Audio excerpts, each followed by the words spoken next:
Howdy, folks, and welcome to the Hunting Stories Podcast. I'm your host, Michael, and as usual, guys, you know it, we got a good one for you today. Today, we're actually connecting with Ryan Burnett. Ryan reached out to me and said, man, I got some stories for you. I'd love to connect, and we did, and man, he did not disappoint. He gave me an episode I've been waiting for, which is basically just a hunting guy telling a bunch of stories about his hunting buddies and the terrible things that have happened to them, the follies that have happened in the woods. So this is exactly up my alley. So that being said, I have gotten some comments recently, some like Spotify comments and things, people saying they love the podcast, but they do want to know when it gets a little explicit. Please keep a note. I do mark explicit when the episodes are explicit. And as you can imagine, this episode being about a Marine and his two Marine buddies, you know, it goes a little, you know, it gets a little dirtier than some of the other episodes. And you know what? I appreciate Ryan for doing that because I want every hunter to tell their stories the way that they would in camp. And this is exactly what I've been looking for. So Ryan, thank you for coming on. To you listeners, thank you guys for tuning in. If you're listening with little kids, maybe go to a different one. Thank you guys so much. Let's let Ryan tell you some of his stories. Thank you.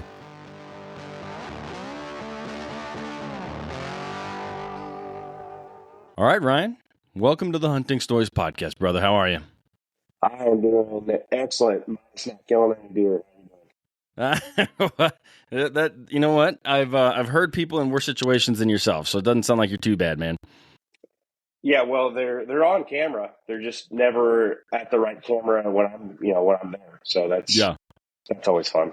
That's too funny. I told you I had a bad elk hunt this year, and I just chose that over a Kansas whitetail hunt with my buddy that owns like 200 acres out there, and he's just sending me giant deer every weekend. I'm like, damn it, man, stop! I'm like, just save them until next year. I'll be there. Yeah. That's the way it goes. It's like you're never in the right spot at the right time. Or anytime we go to our buddy Brody's house and duck hunt, it is the day after we leave. He limits out. Like we'll be there for like 5 days and kill like 15 ducks, maybe. And then we leave and he's like, oh, I found them. And then the next morning, him and his dad will shoot 10 greenheads in 30 minutes. Jesus. Yeah. That's just the way it goes, man. But let's do this real quick. I feel like we're going to just sort of dive into things and start talking forever. So we got to stop and let you introduce yourself so the folks know who they're hearing some stories from today. Yeah. Ryan Burnett, originally from just outside of Seattle, Washington. Played college baseball and then joined the Marine Corps in 2013. Okay. Went to boot camp here in South Carolina, Paris Island. My last 2 years of college ball, I was in Ohio, so that's where I enlisted out of. So went to the wonderful Paris Island and ended up meeting my wife actually like the day I graduated boot camp. So that was like a godsend. Stationed in Hawaii for a few years, and then to California, Camp Pendleton for my last 4.5 years or whatever it was. And that's actually where I got a chance to get back in hunting. So I wasn't raised hunting at all. No, okay, me either. Yeah, I just always was like interested in it. Was raised fishing, and so I kind of started to get myself into it. And then when I went to school in Ohio, really, dove head first. Every my roommate and I hunted. He was from the area, so it was like everything. It was ducks, deer, turkey. That's awesome. Squirrels, everything. Yeah. So did he have that long history and family tradition of hunting, and he just took you under his wing, pun intended, and just went out after it? His dad was like hoisting him into the tree stand, like with a ring. When he's too little to climb? Yeah. Yeah, that kind of guy. So then when I got, stationed in California, Camp Pendleton's 128,000 acres, something like that. So it's huge. And so you can hunt a lot on base. Deer hunt, duck, quail, dove, squirrel, rabbits, all kinds of stuff. Coyote. And so met a couple guys, and it was great because I started to really get back into it. And I got so I was a grunt. I was in infantry. And after I back for my last deployment, I went to a unit that I was an instructor. And at a moment, just like in Step Brothers, where I was talking, Like I just Did you got put like your nuts on my drum? Is that where we're going with this nut one? set and the drum set.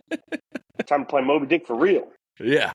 And we were sitting there we were cleaning weapons, and I said something about duck decoys. My brother-in-law got me my first 12-pack or 6-pack or whatever it was, decoys. And my, now buddy kind of looks over at me like, you duck hunt? And I said, yeah. I'm like, dude, I duck hunt like less than a mile from right here. And so he's from just outside of Tulsa, Oklahoma. Yeah. Are we best friends? And yeah, seriously, it was just like that. And it was like, I don't remember what time of the year it was, but that next season, me, him, and then another one of our buddies started, especially mostly me and him, started duck hunting every single weekend we could. That's awesome. On base or at one of the refuges that was about an hour and a half away. And it was like, all right, like we had a fun year. Following year, got some more things figured out. And then we met Christian, who's our other business partner. And Christian's my two daughters are like identical ages. And then our wives became best friends. So then it was kind of like, it makes it easy. Now. Yeah. And so our first little, shindig to really set off the cluster of hunting stories and adventures. It was me, Brody, and our other buddy Brad. Christian wasn't there yet. Okay. And we hiked, I don't know, how many miles back into this place that butted up to base where I had seen some really good deer. And it hadn't rained in months. And so there's like really deep pockets of water that like on rock beds that you'll sit there. I was like, we're going to go over those and we're going to freaking we're going to kill something. Yeah. I was like, because it's the same thing on base where I had seen a bunch of deer. And wouldn't you know that it absolutely opened up on us that night and just pissed on us for like, I don't know, like 6 hours. Didn't see a deer the whole next day. The next morning we got up and it was like, dude, like this, like that. We hiked out of there, and I was like, well, that sucked. So that was kind of like the prelude to our wonderful, terrible adventures. So the next year I had done some research. I was like, let's go to a different zone, and we are going to, like, that's got a better success rate than that one, because you can only get one deer on base. Okay. How many zones are there on base, I guess? There's just one on base. Okay, so you're leaving base for this next time out. Yeah. Okay. And so it was like we had to drive like 6 hours north. Somebody had kind of given me like, hey, check out this general area. Well, it was like, we need to go scout it. So the weekend before the opener, so this zone opens for rifle opens beginning of August. Okay. That's hot as hell in Central California. So we're up there. It's California. Okay. Yeah. And so we scout it, and it's me, Christian, and our buddy Brad. Brody missed out on this. Yeah, he missed out on this adventure, which was terrible. Maybe good for him. Oh, it was great for him. Yeah. So we start hiking up this dry creek bed, and I was like, oh, we're making good time. Like looking on the map, like looks awesome. Well, we come to this 20-foot waterfall that's dry. And I was like, well, shit. So the one side is straight up, the other side's like loose shale. And I was like, we're going to try and figure out, I think we can get up this. So I'm like, I start making my way up, but you got to pick how you're getting up there. And I am standing essentially on top of a bush because it's like the only solid points around. And Christian's kind of starting to come up behind me, and I'm like telling him hey, go a different direction, cut right. I made a mistake, but I'm making my way. And Brad yells at me from the bottom, dude, Burnett, do you have those baby wipes? I said, yeah, they're in my pack, but I cannot reach them. There's no way, I can't move. And I could just hear it in his voice, oh, okay. So it just utter disappointment. So Christian makes his way. I make my way up and then come over to the top of the waterfall, and I look down, and Brad had his old he was out of the Marine Corps this time. He had his old cami bottoms on, and he had cut the pocket off of the camis to wipe his ass. Yeah, okay. We've all been there. And it was like, so Christian takes some great pictures of Brad taking a shit just directly over. Oh, God. Just doing Marine things. So then I'm like, well, do you still need the baby wipes? And he goes, yes. And I go to throw him the baby wipes, and I have a great video. And where it's like, all he had to do was take like 2 steps back. But I think he's just in like sheer disappointment with life and the decisions that have led him to this point. Yeah, where he just lets him go right over his head, and they just smash into the rocks. Like everything's fine, but it was just like the look on his face, like, I hate my life. I was worried they were going to land right in his new mess, man. Oh, jeez. Oh, no. He did that at the very base of the waterfall. That's funny. So for the next, he comes up, and for the next, like, I don't know how many hours, we are making our way through like an absolute wall of dry brush that is like probably 8 foot tall. Ugh. And it's miserable. And we get all the way to the top, and we haven't seen anything, and it's hot by this point. We're all just freaking dying. I was like, we're not going to the top. And I was like, I'm not going back the way we came. So for the next, like, I don't know, 500 yards, we slide on our asses down this freaking ravine all the way back to the bottom.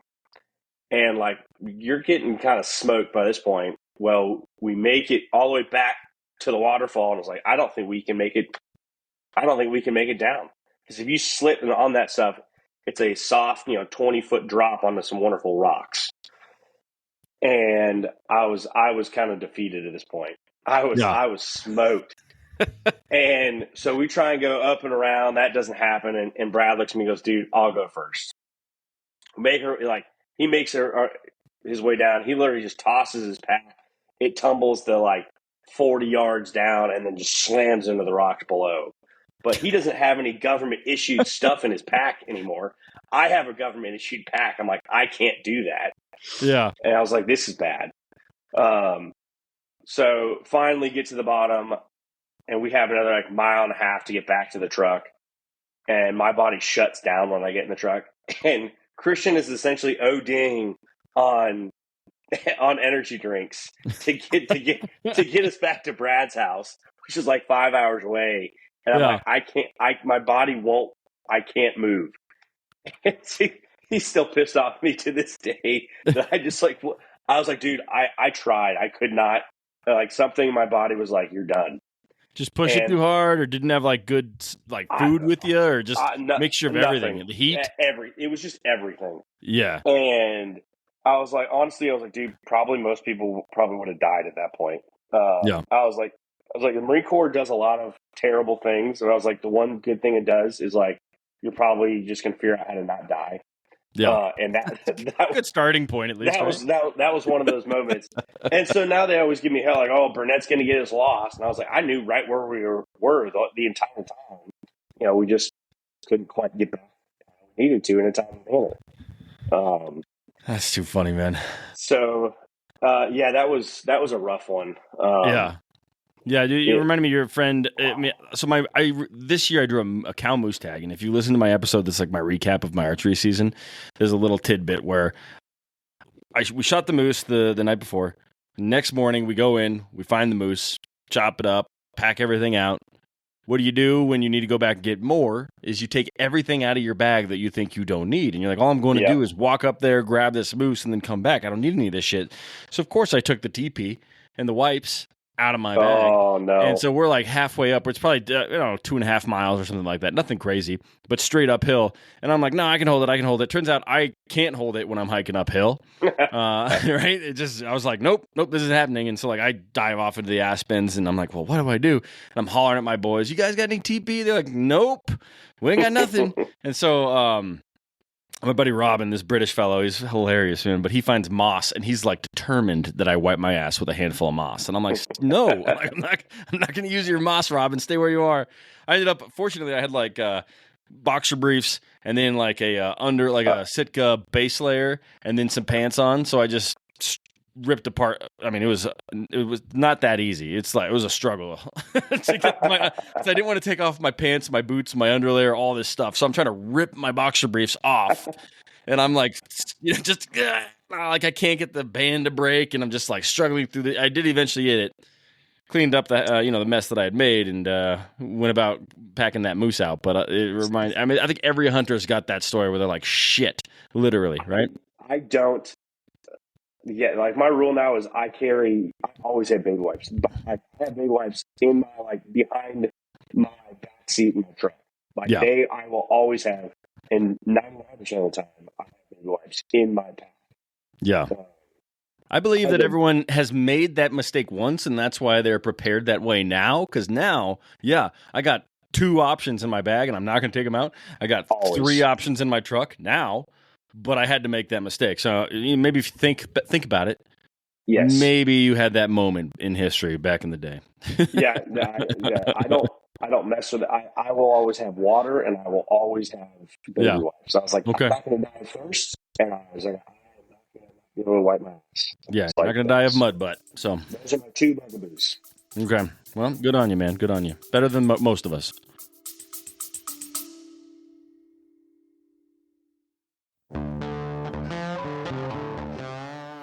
Hey, hunters. Have you ever had one of those stories, the ones that you didn't want to tell? The ones that end in failure? Yeah, I've been there. Actually, you know what? The culprit for me usually is bad optics, or worse, lack of using my optics at all. Picture this. I spot a trophy buck, or an antelope, or an elk, whatever it may be. My heart is racing, but the blurry view, or I just can't quite identify exactly what I'm looking at, it has me second guessing. Well, that's where Vortex Optics comes in. With crystal clear glass and rugged durability, Vortex gives you the confidence to take the shot. Don't let poor optics ruin your story. Make every moment count. Upgrade to Vortex and turn your hunting tales into triumphs. Visit vortexoptics.com today.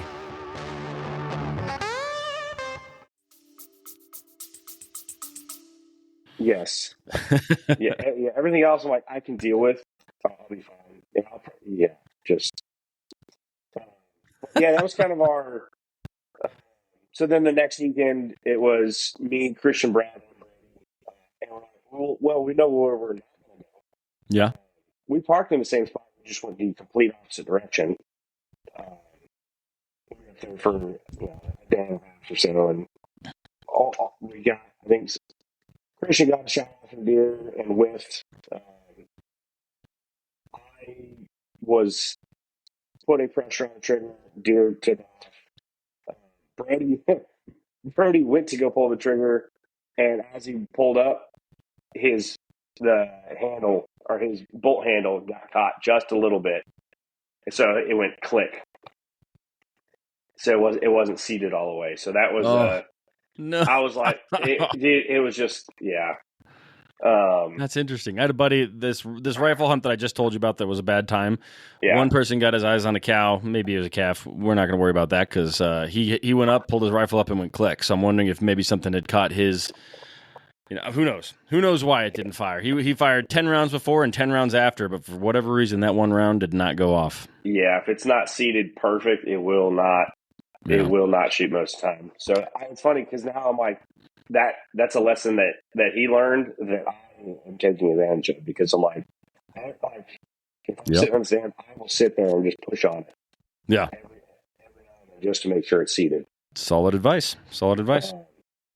But yeah, so that was those couple adventures were just like a prelude to friendship, where it's like we're gonna have a good time and we're gonna give each other endless amounts of shit. Yeah. But there's going to be something that happens pretty much every single trip that is awful. It's usually not to all of us, but it's like to one person. Like Christian, we went to Brody's house in Oklahoma two years ago for 5 days duck hunting. And one of the days, Brody didn't hunt, so he dropped us off like super early that morning. Took it was off the river. Yeah. And like his kids didn't have babysitting, so his wife had to go to work. He had to watch the kids. So we're gonna sit there and we're gonna hold it. Well, we killed one mallard first thing in the morning, and then didn't take it off safe the rest of the day. Yeah. Well, Christian's starting to feel like crap, and like he's fine when we're sitting there, but it's like it's like 20 degrees, so you got to get up every now and kind of walk around. Well, every time we start walking, he just feels like absolute shit. Well, we probably got like, I don't know, only maybe 3/4 of a mile total walk to where Brody can pick us up in the truck. We get there and he is like bent over, dying, like clearly sick. So when we get back to Brody's house, he doesn't unload it. I mean, just goes straight into the shower. Yeah. Well, notoriously, he has dumped cold ass water on me in the shower numerous times. Okay. Okay. All right. And so I look at Brody. I was like, I'm getting him back right now. You are a dick, and I love it. Yes. I was like, friend. Because the last time he had picked the lock at his house, because I was at his house in North Carolina. He picked the lock into his bathroom to get cold ass water on me in the shower. I was like, dude, I locked the door and everything. He goes, dude, my kids have locked themselves in that door, in that room, I don't know how many times. I'm a professional at picking it. That's funny. I was like, I got this big ass bowl. I put ice in there and everything. I was like, Brady, film it. Okay. And so go in there and I look back like shit eating grin on my face. And I pull back the curtain. And at first I don't see him. And I'm like, what the hell? And then I look and he's just about in the fetal position underneath the shower. And I kind of had that like split second, like maybe I shouldn't do this. But then, but only a split second. Yeah. Oh, yeah. Then I was like, screw this, and dumped it on him. And he just goes, oh, please, God, no. And I was like, oh, shit. I was like, you feel that bad? And it was, I put his body probably into shock, which was absolutely hilarious and completely worth it. Yeah. In retro, he probably laughs at it now, but God, I bet he was angry. No, I think he's probably still pissed off at it, but whatever. It's all good. All right. He ended up having COVID, which was whatever. But like the next day he didn't. The next day he didn't hunt. Like he's like, I need to sleep in tomorrow. So like me and Brody went and hunted by ourselves the next day. That's crazy. That COVID, I got COVID twice. It never really affected me other than like one time I wouldn't even test it if I didn't know COVID was a thing. I was like, I think I have a sore throat. I'm not really sure. No, he was actually, I'm like, whatever, it's just a flu. So he was actually sick, but it was like just that day, and then he was fine after that. It's not like we killed any freaking ducks that trip anyway, so it's just the first couple of days was okay, and then it went to hell. I guess a little more insight as to our friendship. It was probably 3 years ago. Went up to took the family up to Christian's house in North Carolina, and that's where his wife is from. Okay. And her family's got a little farm, and they've always got a bunch of geese. So it was like one of these mornings. What's for deer or bear or anything? North Carolina's got some big bear. No, dude, it's like the only. It's like this small little, like it's surrounded by city pretty much. Like it gets some deer and some geese and maybe a few ducks, but so we're gonna go shoot some geese. So we shoot some geese, and then my wife has got to leave. She leaves before I do because she had come up a day late. She had a work thing. So she leaves. Me and Christian go back. We clean the birds, and then I leave. Like 2 hours later. Yeah. When I get home here to South Carolina, I walk in the mudroom and I see a gun case, a soft case with a gun sticking out of it. I'm like, "Hey, where'd you get that?" She goes, "It was in my car." I said, "Oh." So I call Christian. I'm like, "Hey, you missed something?" He goes, "Oh, probably." I'm like, "Where's your shotgun?" He goes, "Oh, shit." And I'm like, "Dude, like, come down for turkey season." And I was like, "Whatever. Like, it'll be in a month or two, and come down for turkey season. No big deal. Whatever." So I tell Brody this the next day, who worked for a gun company at the time. and goes, dude, send me his gun. I've got a stencil. I said, oh, okay. Um, I within the hour, I have taken apart his gun. You are allowed to send the the pump and the stock because it's not serialized. Yeah. So the stencil is a bunch of dicks that are just happen to be ejaculating at the time. Oh my And God. so Brody takes him to his work and does it. I mean, professionally Cerakotes it. Like Why with does he have actual. this stencil? Why, like, is this just like in No, hopes that someday he'll get to put a bunch of I ejaculating don't know. dicks on I think someone's gun? somebody else had was like, dude, this would be funny. And then nobody in their right mind would ever do that to their own gun. But when you get three Marines together, it's notorious that somebody gets a dick drawn on it. So Yep. naturally, it's going to be Christian's gun. So I send it to Brody. He does it, and like a couple weeks later, gets it back to me, put it together, and then Christian doesn't come to my house until like June. So it's like I've had it for months. And you probably even forgot about it, right? Oh, Like, I was so excited. I was like, this is going to be freaking legendary. This is going to be absolutely glorious. I cannot wait. Every day I'm thinking about it. And so they get here like late that night. Like he puts the kids to bed. And I was like, hey, like stay in the kitchen. I'm going to go get your gun. He goes, oh, okay. We're with one phone, it's getting videoed without his knowledge. My wife's FaceTiming Brody without his knowledge. Like, Christian has no clue. yeah, got all these eyes So, on him, and he has no oh yeah. idea. So I hand him his gun, and clearly he can tell it's been, it's been painted. He goes, "Oh wow!" And I was like, "Yeah, dude, I sent it to Brody because you sent it to Brody." And I was like, "Yeah, like look at it." He goes, "Yeah, I know. Like it looks great." I said, "No, look at it." And he goes, Looks great. he pauses because it's like from any kind of like without Yeah, thinking about it. he's You're upgraded. like, whatever. Yeah. And then he kind of like stops and looks at it a little bit closer and he goes, "Oh, those are dicks."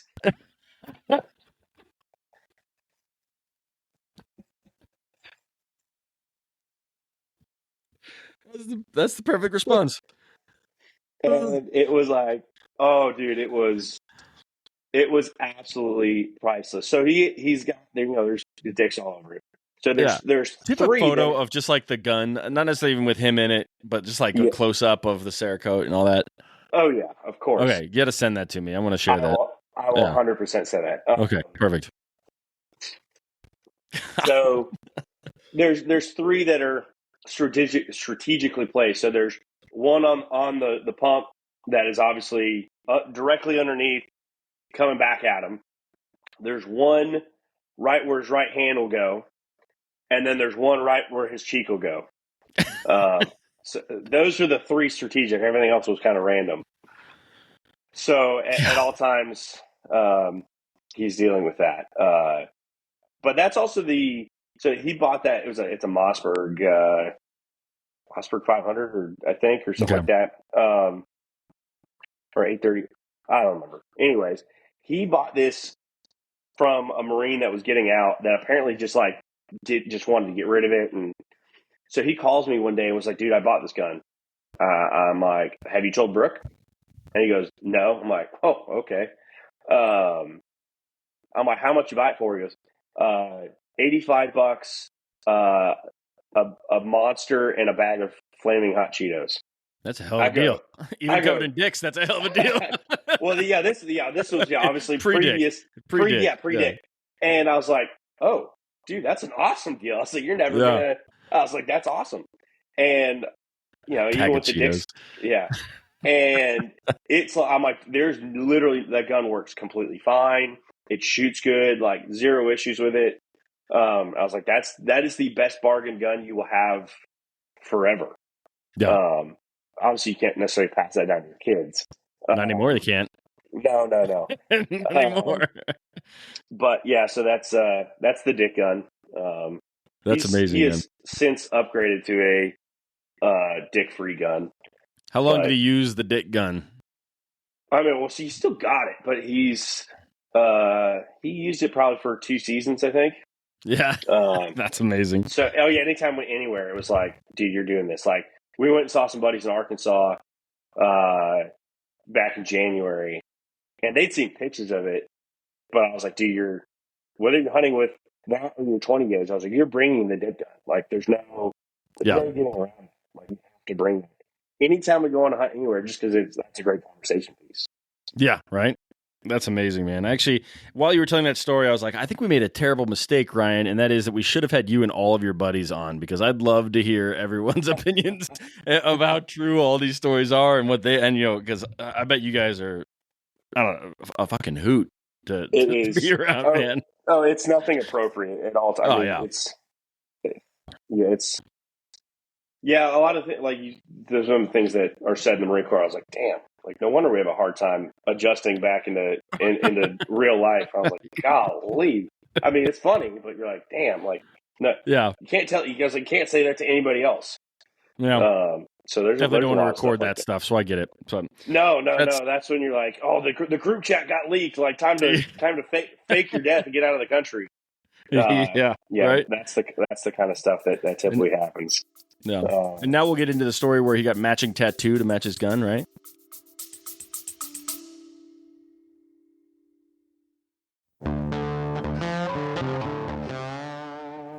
Are you ready to elevate your archery game? Summit Bowstrings delivers premium strings for all archers, crafted with bloodline fiber and BCY material stretched for unmatched consistency.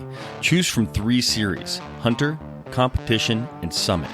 Each string is built bison tough with unique techniques for extreme durability and performance. Ideal for both seasoned hunters and target archers. Experienced strings designed to handle any challenge. Visit summitbowstrings.com and use HSP10 for a 10% discount.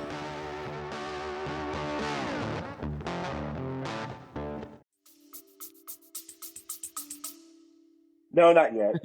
Not yet? Okay. No. Maybe we'll get them like really drunk at one of the shows we go to and be like, hey, this would be a great idea. Or like, we'll pay the tattoo artist, but here's an extra $100. Like, don't tell him. Just a tire back piece. Just one giant dick. One big back shot. Yeah. All right, well, let's keep going. We're going to go down this deep hole of dicks here, so let's keep moving. So, as you'll start to gather, Christian bears the brunt of just about everything. And he goes, this is my life. Like, these are the people I've chosen to be friends with. So we, again, this is a pre-dick story. We had this one little public spot in California that it always had ducks on it. It was like in the middle of the city. You literally had to call across to sheriff's. The sheriff's office was literally directly across the street. You would call dispatch to let them know you were there. Okay.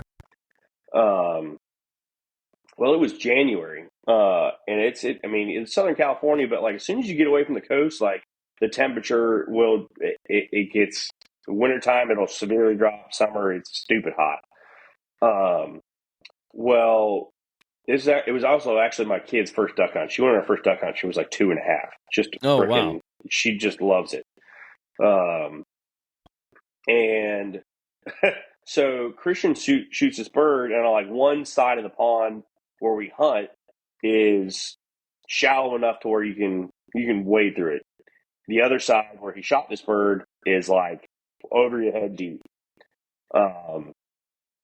We're looking at it. I'm like, dude, that seriously looks like a sea duck. That looks like a scoter, and which isn't necessarily super far fetched because the refuge just down the road the week before had killed one. And I'm like, dude, I'm serious. That looks like one. And so we get as close as we can on the bank to this thing. And it's probably a good 40, 50 yards, probably 50 yards out there. And he's like, dude, I'm going to strip down to my underwear and I'm going to swim out there. I said, all right, like, go for it. I hadn't told him that the year before I had done something similar. And it was so cold that it was like, that's not happening. Yeah. So he he strips down and starts to swim out there in this freaking frigid water, and he makes it like probably at least halfway, and then decides that he's had enough. And Yeah. I was like, dude, like, you got to go for it. I'm kind of like egging him on now. Like, I know how cold that water is. And so then he goes, all right. Well, then he decides he finds this couch cushion, which I'm sure is, Like in the middle of the water, he just found this couch cushion? Yeah. Okay. I'm sure it had recently been sanitized. It was completely clean. Yeah. There's no homeless people that lived around there at all. And but he's going for it.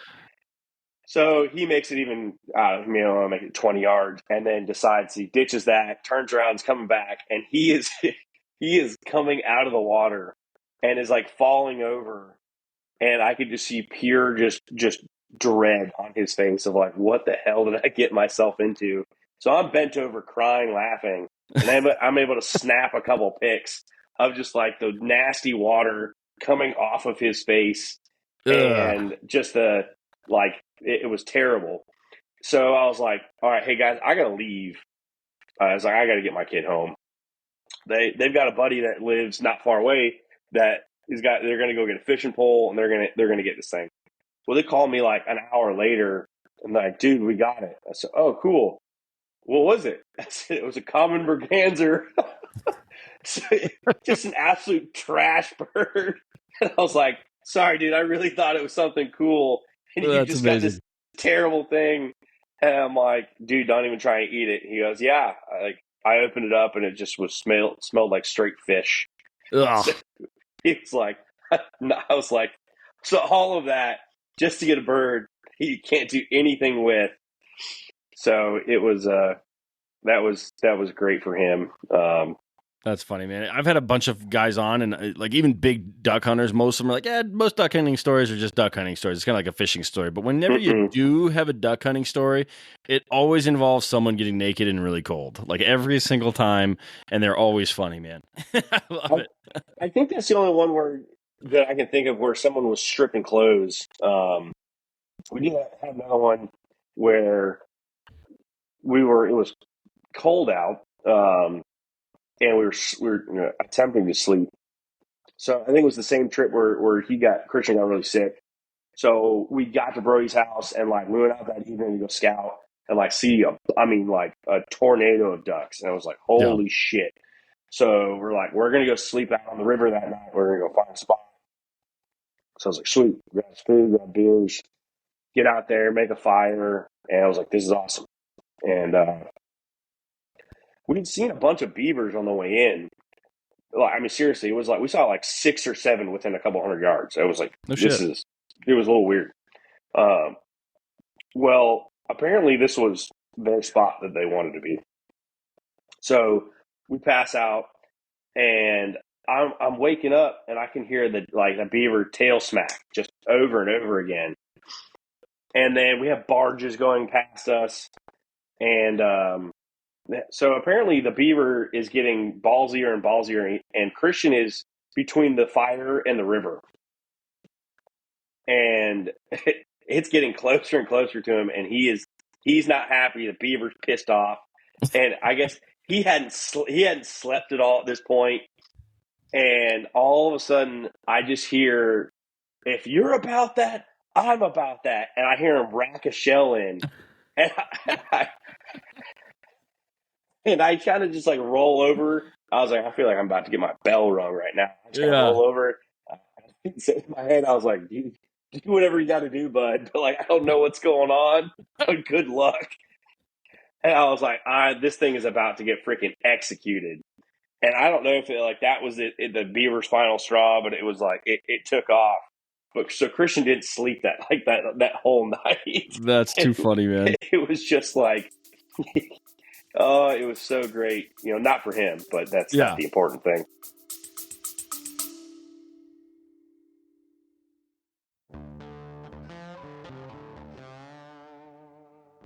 Imagine this. You're deep in the wilderness. The sun is rising, casting golden light over rugged terrain. Your heart races as you navigate through the backcountry, knowing the perfect shot could come at any moment. This is where memories are made and stories are born. Ultralight rifles are often seen as Mountain West guns, but the Ridgeline FFT from Christensen Arms breaks that mold. This stellar, lightweight rifle is your perfect companion, whether you're in the backcountry or box blind, ensuring you never have to switch between your builds. With its aero-grade carbon fiber barrel and stock, the Ridgeline FFT is incredibly lightweight, yet powerful. Thanks to its innovative side baffle brake, it reduces recoil even on a 5-pound gun shooting magnum calibers. It's like black magic. As a sub-MOA tack driver made in America, the Ridgeline FFT is for those who seek the thrill of the hunt and the joy of storytelling. Picture yourself returning to camp, Ridgeline FFT in hand, ready to share the day's adventures. Head to your local shop, pick one up. You've got to feel this rifle to believe it. Let the Ridgeline FFT be part of your hunting stories and the legacy you pass down.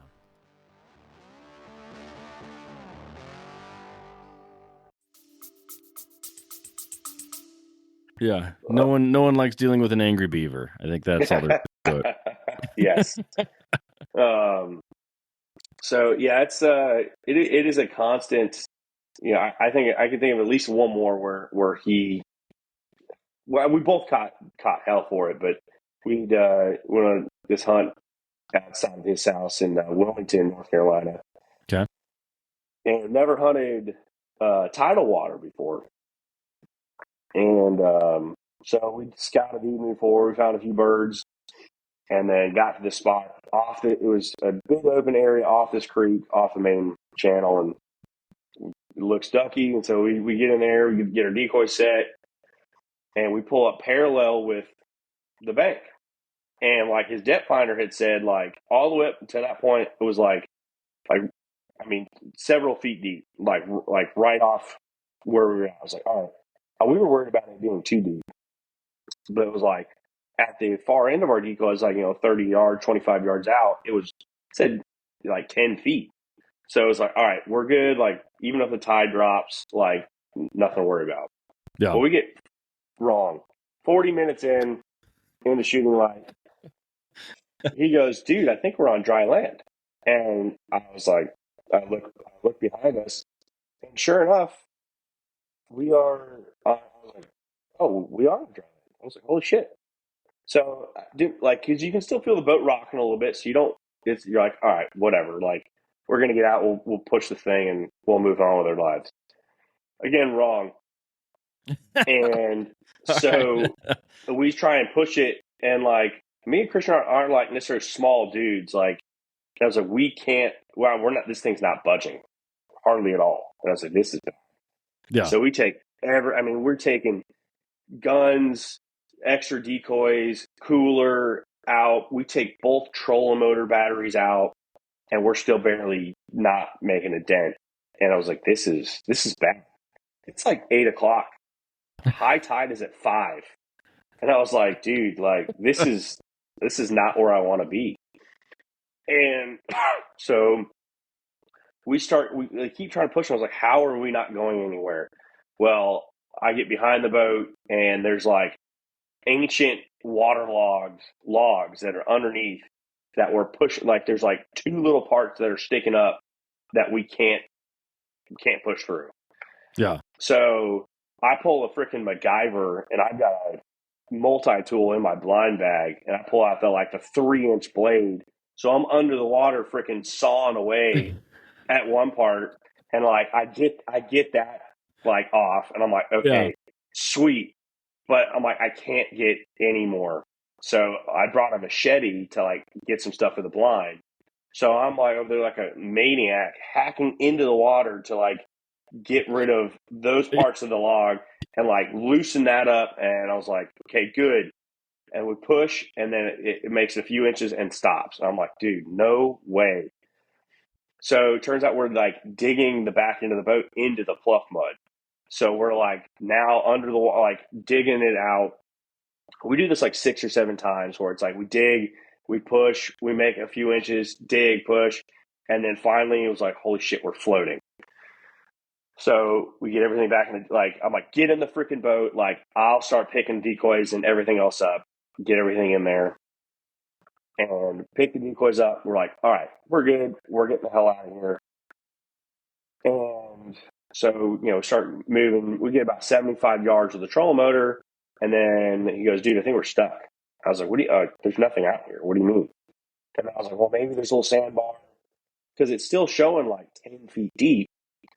Well, I'm guessing his thing was like reeling through the pluff mud because it's just a weird material. Huh. And I'm guessing he doesn't have like the top end depth finder and fish finder and whatnot. So he jumps out and it's like 2 inches of water and like up to his up to his waist in mud. And I go, oh, dude, no way. I was like, no, this is not happening. No way. We try the motor, like that doesn't do anything. And I'm like, I don't know. So then for the next 2 hours, we are walking to the front of the boat, getting out, pulling the boat alongside of us to the back end, and then pulling ourselves back in, and then repeating this over and over and over and over and over again.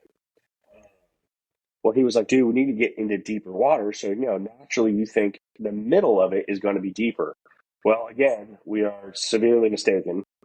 And you can actually start, I'm like, dude, we're making it nowhere almost. Yeah. And then you can actually start to see the water has receded. You can actually see like the top mud, like top of the mud. Like, we gotta go back to the direction we come. So we kick it like a 45-degree angle left. And after another, I can see where we've been. It's so shallow. The mud is literally like kicked up like it's piled up out of the freaking water. And I was like, dude, we're making headway. We're farther than we were. Like the water's actually getting a little deeper, but at the same time, I know we're losing water because of the freaking tide. So at one point, he goes to get up out of the boat, and he's pissed. He goes to get out of the boat and is not paying attention, and doesn't. He's got his chair, his seat at the front of the boat, and hits his head on the corner of it.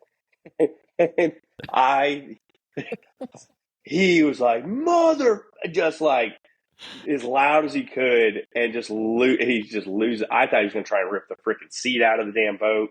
Yeah. And I'm trying not to laugh. And I was like, there's nothing I can say at this point. I was like, anything I say, it's just going to go, it's not going to help. Yeah. And I was like, I don't need that. And I just keep on being like, dude, we're good. We're fine. Keep on moving. Yeah. You're like, I'll laugh at that later. Right now, let's just keep going. Yes. And so we're starting to make, continue some more headway, and try the big motor, nothing. Try the trolling motor a few minutes later, nothing. And then we go like another 10 minutes. And I was like, it's deeper. He tries it, the trolling motor, and he barely is inching us along. And then you feel it like, again, release where you're like, holy, like we are actually floating. Yeah. And it was like, we still thought it was like, dude, like, he thought we were still going to get stuck somewhere. I was like, no, we're good. Like, we'll get into the creek. It'll be deeper. And finally, like, we get back to the boat ramp, and we're not even sure that we can get the boat onto the freaking trailer because it had dropped so far. Yeah. And so, like, I backed the trailer up as to the absolute last possible inch before it literally just dropped off. And this old guy was helping us see. And so thankfully, like, if it hadn't been for him, I don't know, we would have had to go to another boat ramp like a couple miles away. But it was a day. Like, we got back. It was like, there was no like, hey, like, let's go scout for another. Like, we were scouting after the hunt. It was like, dude, we're going home. That's it. Like, the next morning, like, he lives on like a small river that's tributary to the big river. But I told him, I was like, dude, I don't want to just go shoot wood ducks. Like, let's go try and shoot teal or divers or something. So the next morning, we didn't even take the boat out. We literally walked out his back door, and we tried to go shoot wood ducks in his backyard, and that was unsuccessful. So that whole boat was completely covered in mud. It spent like after that hunt, we spent a good hour in one of those like self car washes where you take pressure wash to it, and yeah, dude, we were smoked. Like, I was hurting for a good week after that. Yeah, And it I believe was, it. dude, it was Man, rough. that story reminds me of part of this elk hunt we just went on. And like just it instead of a boat, it's a truck in the snow in the mountains, and it's like the exact same scenario. So if you don't mind, I'll tell you that story. Yeah, yeah. Because I know I haven't told it on the podcast yet, but we went elk hunting. The first day was miserable. 10 inches of snow, getting stuck, like backing up, sliding 150 feet at a time. Just an awful day. The next day, we're like, hey, let's just all stick together. Yesterday sucked. Let's just have some fun in the truck and go drive around, see if we can glass up some elk. We go really far north, nothing. We come back to this area. My buddy who's driving is like, yeah, we drove all over this area the last couple of years, so I know where we're going. And so we're like, all right, well, yeah, you just take us in here. We'll get up to the top of this mountain. So we're driving in. And it's pretty quick. We're realizing that he's got a full size truck. This road is not meant for full size trucks. Let's start with that, right? So, just constant, and it's a relatively brand new truck. Nice Dodge Ram, or actually just a Ram. And he loves this thing, and he's just getting racing stripes down the side everywhere we go. And he's in a bad mood to begin with before we even start this stuff. And then we're hitting some dips that, like, I'd be hesitant taking my truck through them if there was no snow. But, like, you can't turn around, right? This road's so narrow. We're like, well, we just got to push through. And we eventually to this point where my buddy completely shuts down. He's like, nope. And we're like, all right, well, hey, how about this? We'll get out, we'll walk ahead. And he's like refusing to drive.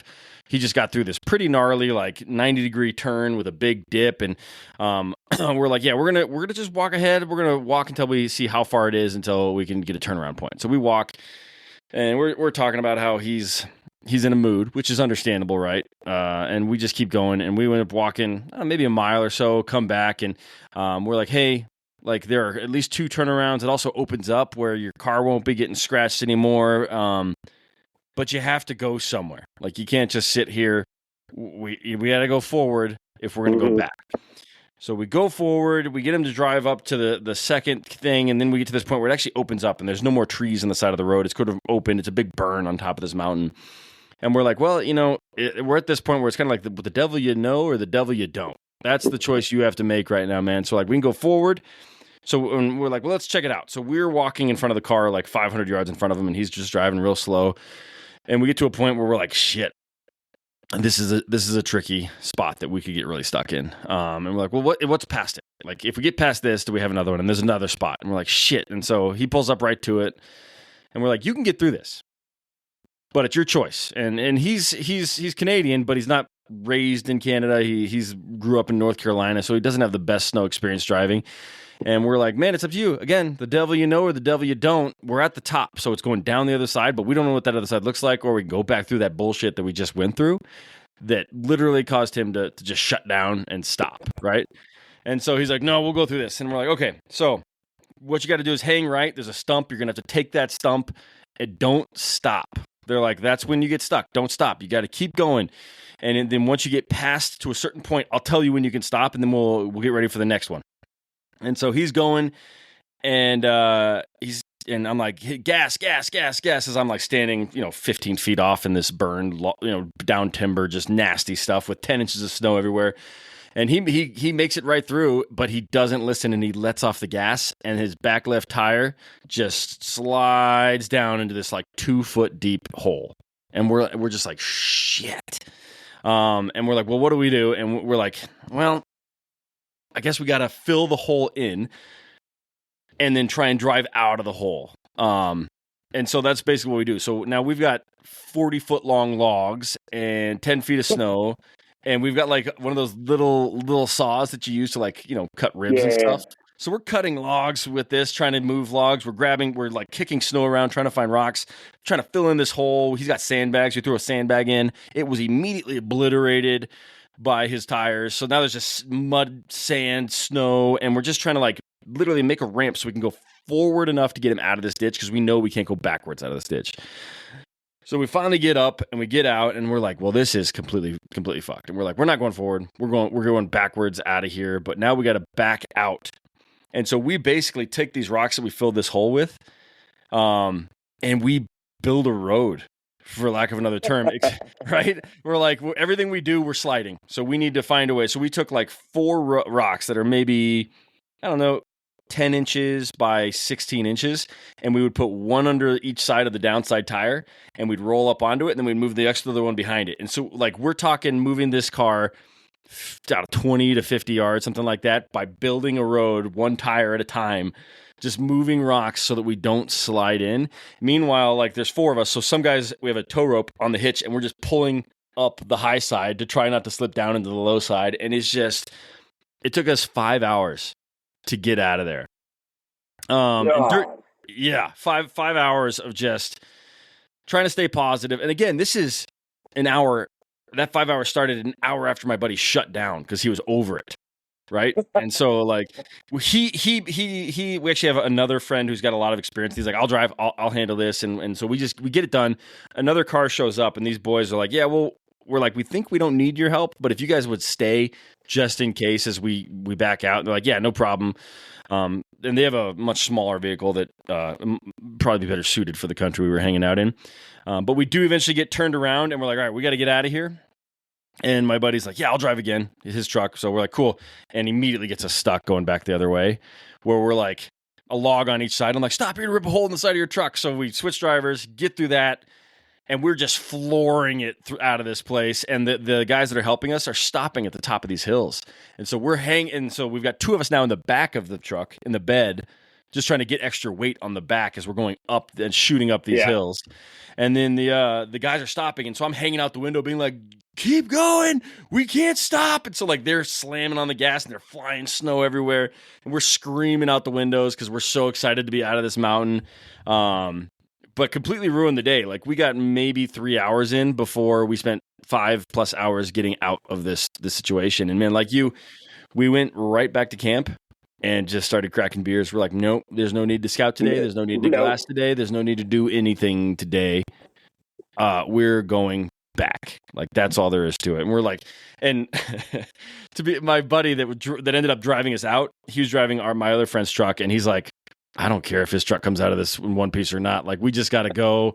We got to get, if I slow down, we're not making it out of here. And so his car ended up being much worse for the wear after that trip. But yeah, it was, that was just one side note of what was an otherwise miserable elk hunt. But yeah, man. Did you kill anything?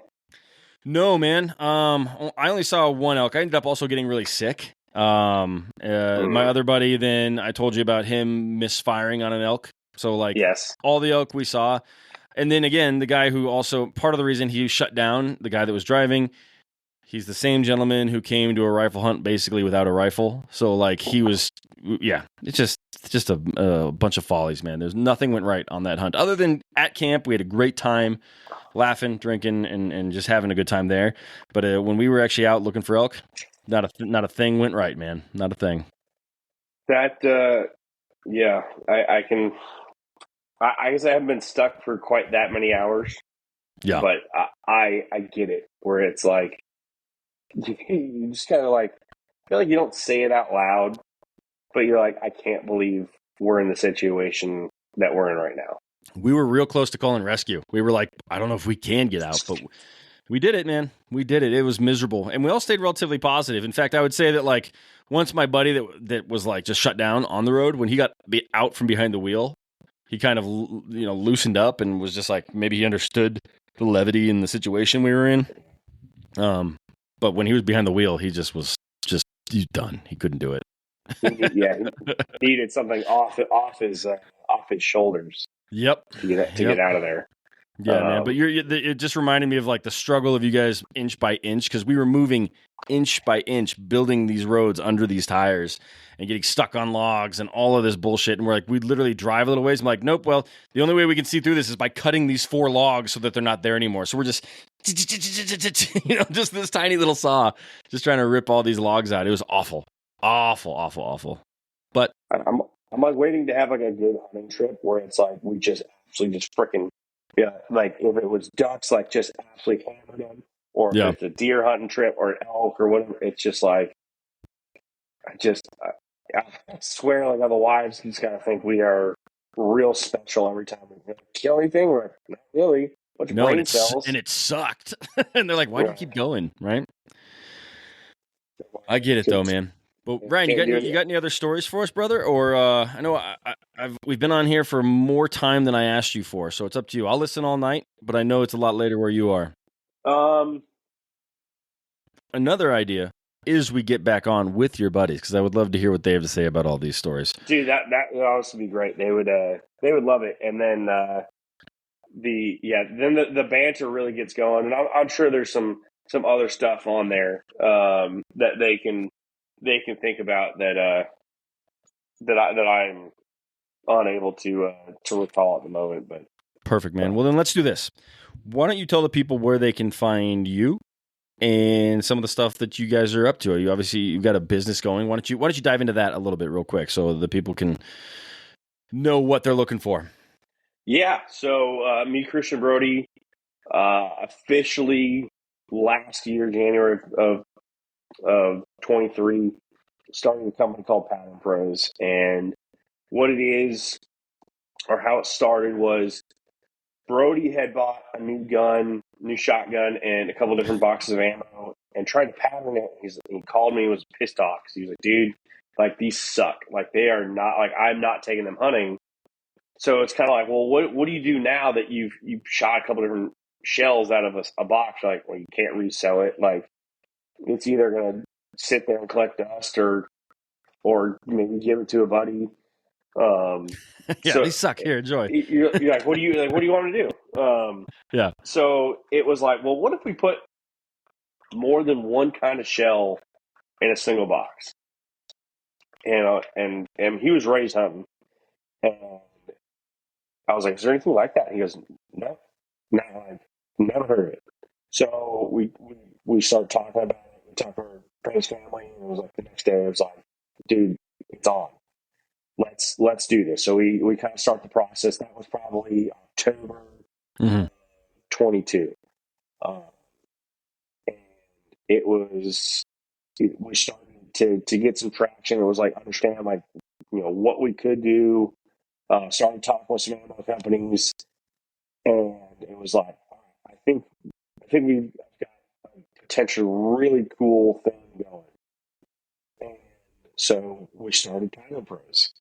And so what we came up with for waterfowl is 8 different shells with 3 of each in a single box. So you get 24 shells in a box, allowing you to try a bunch of different shells and actually find the best patterning shell for your setup that you can.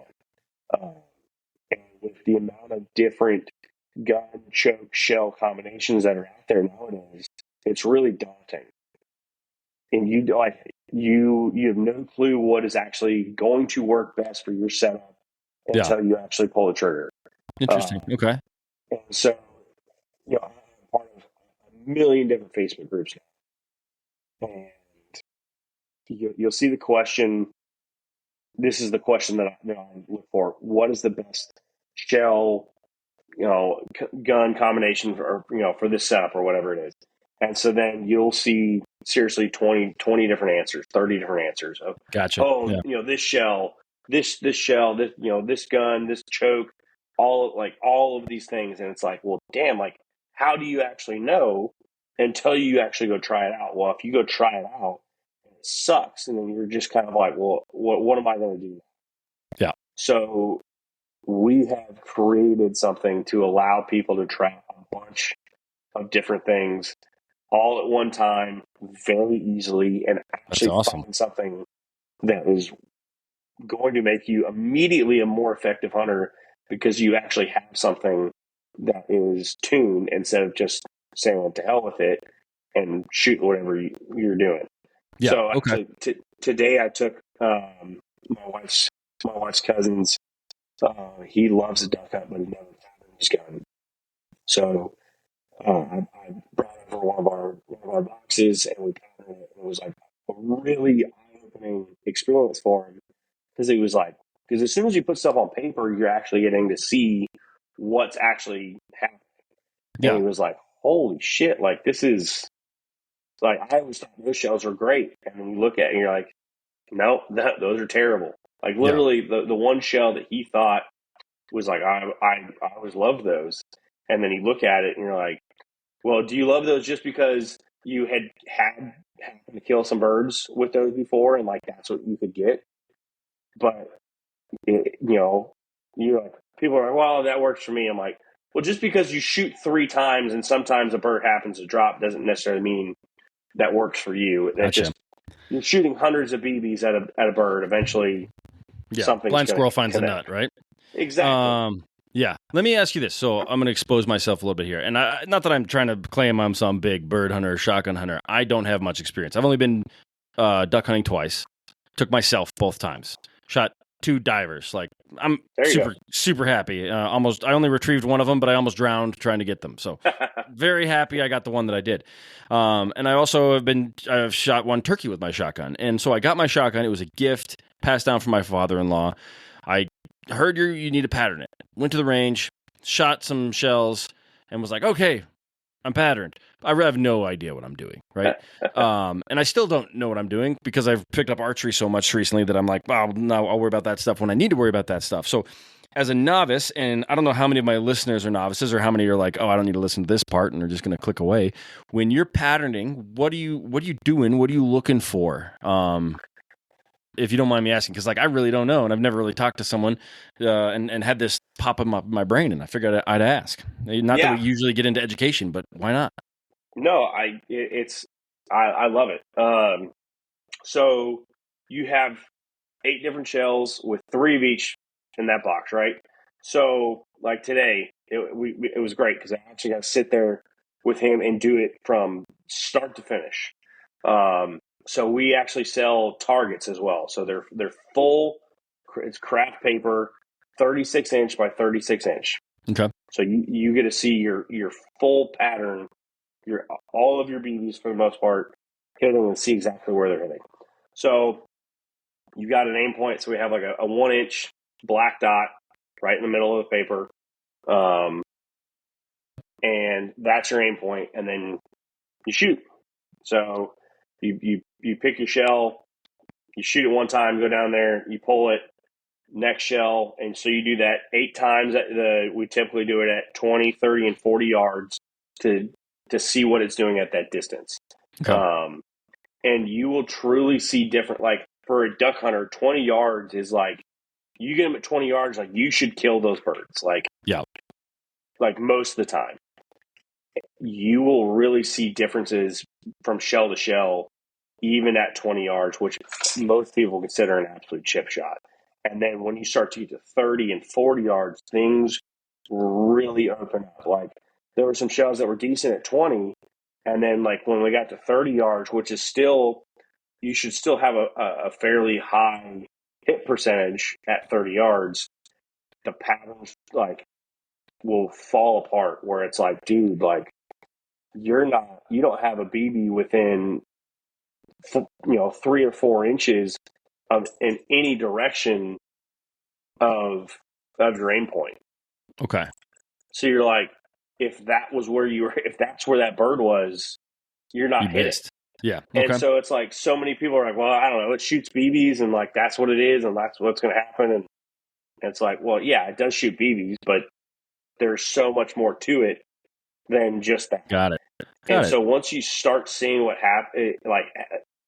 is actually happening in as close to real time as you can get without having like high speed cameras, it is like, damn, like it was a really cool experience because I got to be there with him, doing it. And it was like, he was like, golly, like, I thought that was great. Or like, wow, like that was a really good shot. And so it's cool because so afterwards, and we go back up to the barn and we'll lay them out on the table, and you're really kind of looking at them because you obviously got to write, hey, what shell this was at what distance. And so it's like, all right, so you break it down. You're like, hey, at 20 yards, these are my best few. All right, well, let's look at them when we get to 30, and then you're like, all right, well, those 2 are just okay, and these are your best 2, and then you're like, well, this pattern is really tight, but if you're hunting in really close like you're shooting wood ducks at 15 yards, if your pattern is too tight, Now it's more like your margin of error is so much smaller. Kind So of it's shooting like with a rifle. exactly. Yeah, you're like shooting slugs. Yeah. So it's like you're either going to potentially just whiff, or you may just freaking obliterate that bird. Got it. So a lot of it is, some of it's me personal preference. Like, hey, I like it a little bit more open, or you're like, I want that shit tight. Got it. Okay. So it was a cool experience today to actually go do that with him. And then we took the same concept for turkey. So we did 5 different shells with 5 different shells with 1 of each. In a box, turkey shells are quite a bit more expensive. Yeah. But for turkeys, we did 12, 20, and 410. Our 28 gauge box will be coming out this spring. And then right now for waterfowl, it's 12 and 20 with 28 coming out next fall. Got it, man. But That's cool. No, it makes fun. a ton of sense. When I went and did it with my shotgun, I only took 1 box with me, and I was like, okay, yeah, no, I mean, I've got a couple BBs where I think I'm aiming. I think I know what I'm doing. Didn't apparently, but yeah, it would be great to have multiple boxes of ammo or multiple rounds to do that with. That makes a ton of sense. Even from a novice like myself that doesn't have the experience that you guys do. So that's cool, man. It's cool that you guys jumped into that. Yeah, it's been, dude, it's honestly been a blast so far. And like, people are seriously like, well, damn, why didn't I think of that? Or like, we talked about it before. And I'm like, we had 3 Marines who aren't super smart, who just like to shoot stuff. And that was kind of that. So there isn't anybody else out there doing it. We've got a chance to do some shows now. We did the Delta Waterfowl Expo back in July, which was phenomenal. And then we just did the show up in Maryland a couple weeks ago. Cool. So it is getting bigger and bigger, and we're really starting to make a name for ourselves a little bit, which has been it's been a lot of fun. We've had nothing but super positive interactions and feedback, and then just met a ton of really cool people. Yeah, so it's been the whole process. It's been a lot more work than I ever imagined. It was kind of like, oh, screw it, dude, we'll just buy ammo and put it in a box, and people buy that shit. And it was like, well, yeah, there's a little bit more to it than that. Yeah, we got to like make a box, make our own box, and then there's like regulations and licenses and all kinds of crap. And but the ammo companies, we have relationships with the ammo companies, so they love it. And like I have nothing but positive feedback. And now, if I go a hunting trip, that shit's a tax write off. Oh, hell yeah. Let's like legitimately. It's like, I'm like, well, like, if we take pictures or do anything like that, like it is work related. Yeah. So I was like, my wife's like, yeah, like when I went to Arkansas back in January, I was like, this is a work relationship, because we're partnered with those podcasts and become good buddies with those guys. She goes, yeah, no, absolutely, I get it. And I was like, holy shit, this is awesome.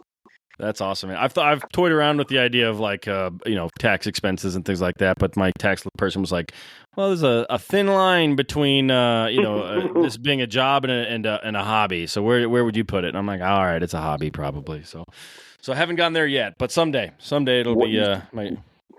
Go ahead. You just got to keep working at it. Maybe Trump will get rid of the IRS. Yeah, maybe, man, maybe. Well, Ryan, where can the folks find Pattern Pros? Yeah, so the website is patternprosusa.com. Instagram is just Pattern Pros, and then Facebook is Pattern Pros USA. So Perfect. We're all 3 of us are on the socials. We have access to it, so we respond real quick. My phone number is actually at the bottom. If you scroll all the way down the website, my number's on there, which isn't something they told me when they created the website. So right next to a bunch of dicks too, probably. Yeah. So I started getting phone calls, and I was like, how the hell do these people have my number? Oh, that's And then good. one day I just like scrolled to the bottom, like, oh, thanks, there guys. it is. It's great. I'll talk to people, but. Perfect, man. Perfect. Well, Ryan, man, this was a lot of fun. I will put links to all that stuff in the show notes. So if anybody wants to find the easy route, just check that out. And man, I'm excited to see where Pattern Pros goes. It's a great idea. Even as someone who didn't know that what I was doing when he went out and patterned his shotgun, it still seems like a good idea. So thanks, man. I really appreciate your time. And man, those are some stories I won't forget. Can't wait to get you and your buddies back on. Awesome. Thanks, dude. Thanks, brother.